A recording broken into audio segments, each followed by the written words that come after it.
Playing piano at church rarely ever means playing just piano. In fact, sometimes you might end up being asked to play everything but a piano while you're sitting at a keyboard like this. And this can present a challenge, even for a skilled classically trained pianist. First, what sounds and instruments should you be playing? And second, how do you actually access those sounds, modify them to fit a certain song, and even layer multiple instruments together in a way that sounds pleasing and complements what your band is doing? This video is going to help answer those questions and give you a better understanding of the worship keys position at church, so you can play with confidence and bring something excellent to your team. So a little while ago, we did a poll in our YouTube channel and asked if people were pianist or keys players. And what's really funny is even though over 80% identified themselves as a keys player, in the comments there was a number of people that said that they were classically trained, but they would still call themselves a keys player. And this happens because these two things are not mutually exclusive. Piano sounds like piano, and keys sounds could be a piano, or they could be an electric piano, pad, synth, organ, bass, and the needs of your band are going to determine the playing style and the instruments you're using. The sounds you use as a worship keys player do inform the parts that you play. And they don't have to be complicated sounds, but the idea here is to have fun with them. And I want to break down a few common sounds that you'll hear in worship songs or be asked to play by a worship leader. First, I'd like to talk about pads. And pads are a big part of the sound of a worship song. And a pad is any key sound that does two things.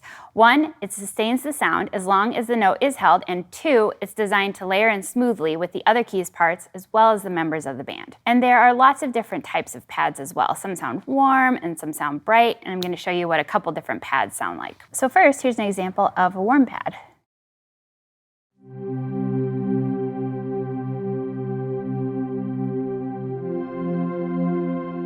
So you can hear how it just kind of fills a space around you. You could also have a bright pad. Here's an example of that.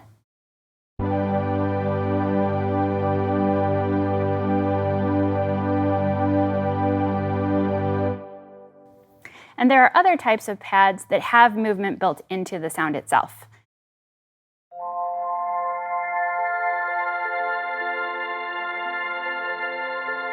So I can sustain this chord, and you're going to hear the sound moving around even without me doing anything. Now sometimes you can have piano and pads layered in together. So that might look something like this. I can add a piano.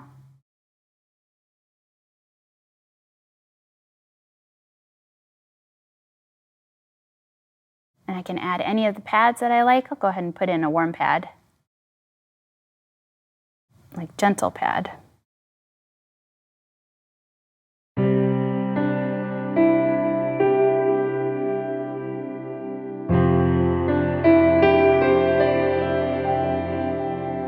So for every note I play, I hear the piano and I also hear the pad layered in. Sometimes I like to actually do a little bit of a split where the pad will be just in the left hand and the piano will just be in the right hand, and that will allow me to play busier notes in my right hand and not have the pads muddying anything up. There are some sounds that can sync to a tempo in time, and these are sounds like arps and sequences. An arp or a sequence is going to have a note that's repeated. Sometimes it might be the same note that's repeated over time, or it could be a little melodic sequence that repeats. It's kind of the same idea as when you're playing an arpeggio and you're playing this pattern of notes, except that the sounds are just doing all of that work for you. So an arp might sound like this.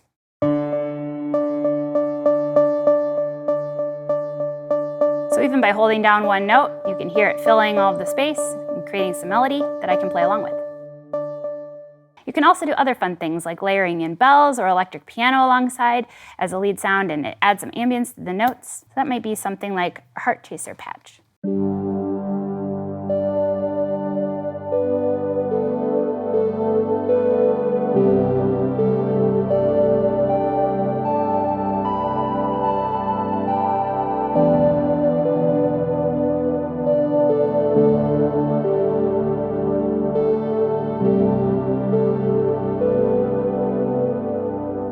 Sometimes you'll want to add in something like a synth lead.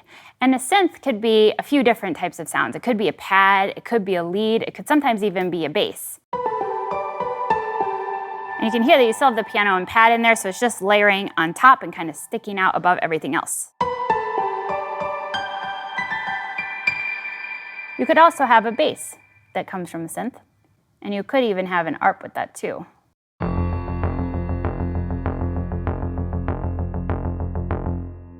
And the last really common instrument that you're going to see is the organ. So you can sustain chords, or if you want, you could play a little lead line with it.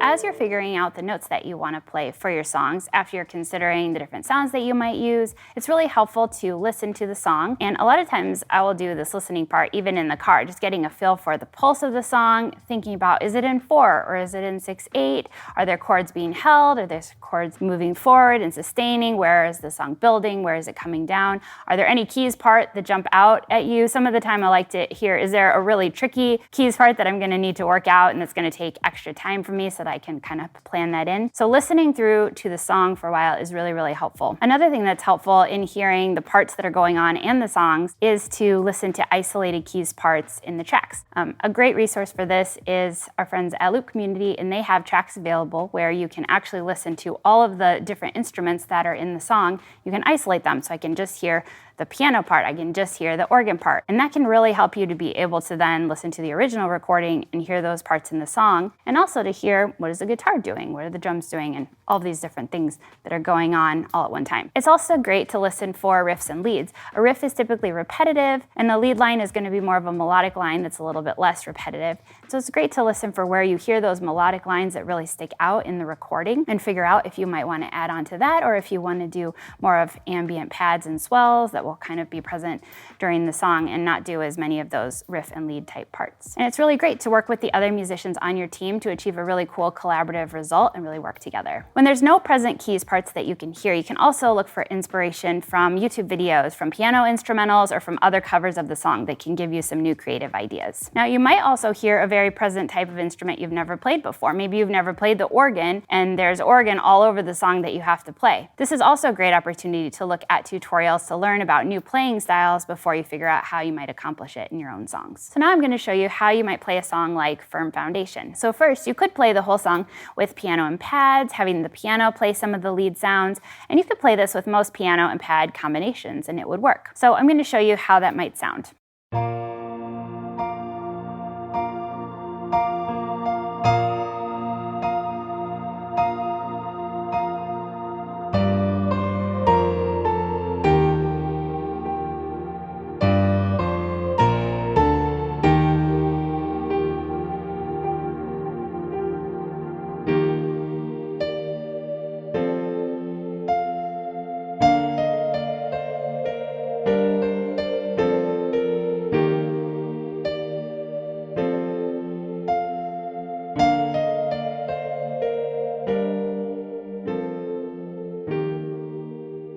That was playing the song with piano and pads, which definitely works, and you could totally do that for most songs. But when I listen to the song, I do hear a few other sounds, including some bass, some arps, some more synth bell leads, and organ. And so I've created a patch here in our Sunday Keys app, and I'm going to be using snapshots to make the sounds brighter and bring sounds in. And so you'll be able to hear all of those sounds working together and how I would like to play this.